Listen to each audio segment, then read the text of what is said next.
Ôi nó thở đó nó lột từ xa chứ. Đó là anh Phú ơi.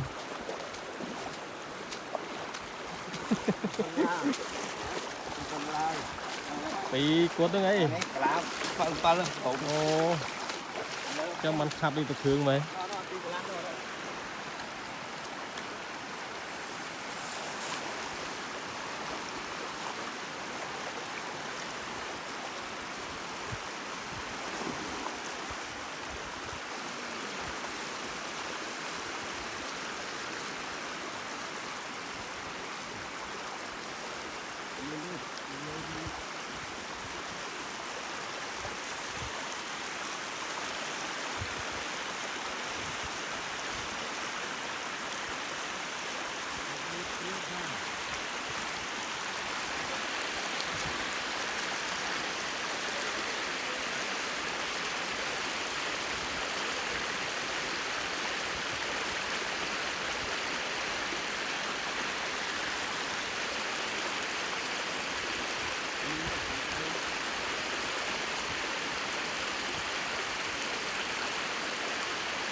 Cây này mạnh hơn vậy.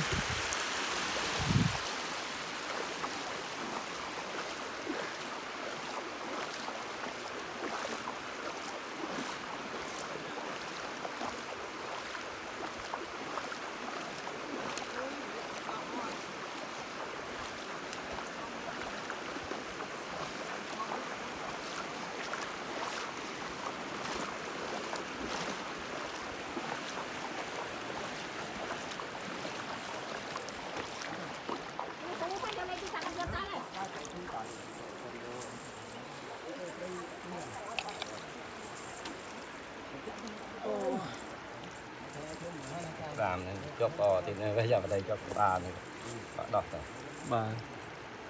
bà pi mong xuống sầu ngó này lấy pi lơ pi lớn thằng pal thủng thằng pal gặp anh thế bà pi trên bát đó nè nó mà đôi dương đọt vạ đọt này thấy thở toàn cái này anh nói cái đạn đâu nói đâu pi phân tới mà cha cái rừng ba đạn phân pal là nhiều lớn pi này nhưng ở đâu trên khẩu với phúc ở đâu pi với thằng đã đầm pal ở đầm pal với nhiều thằng ai kìa nè toàn cái đó là học trình rồi tôi thấy tranh này pi này tranh như thế nó giật liệt đâu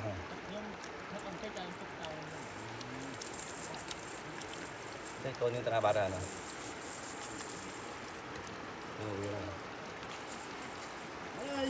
khơi bây giờ cho họ trong tật cho hai ta có nữa cho lực mà thầy vậy nè lấy cái mà biết phí gì nổ Việt Nam mới lại mới ra trường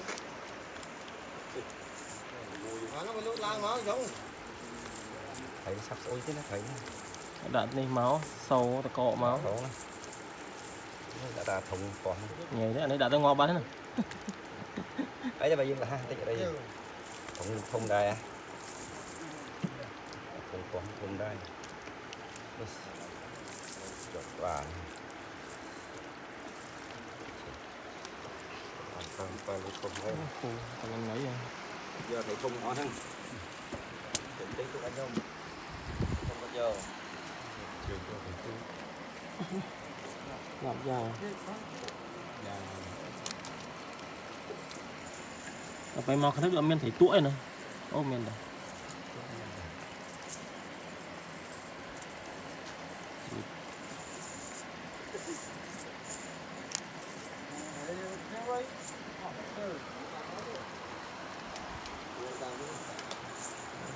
đó đánh lố ấy.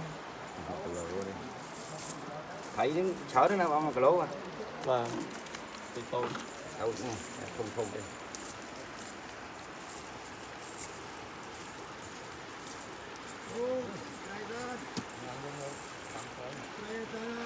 nó ông máu lấy tới à hả thầy đi thở rồi lấy đi thở đi chúng ta nó lấy ta bông cái nữa vậy bông tay thôi nữa còn lại anh ơi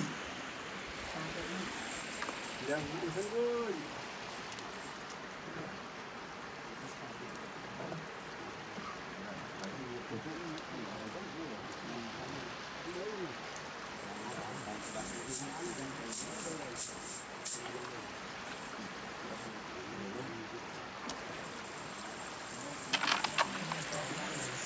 xuống đó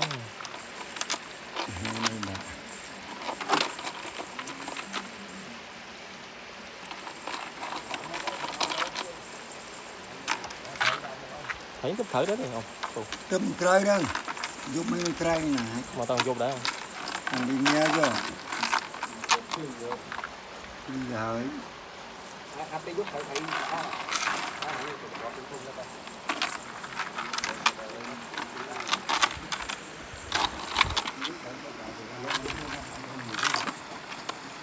đi giúp thầy thầy ấy.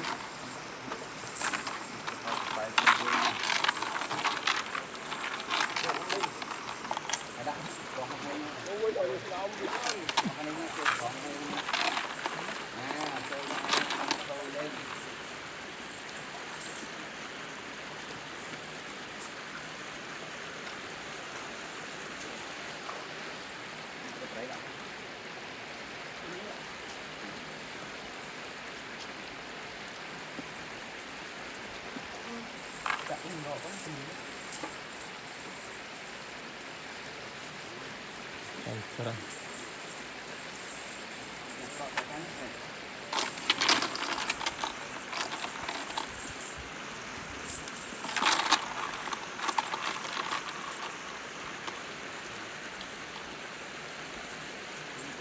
Lâu tiếng không?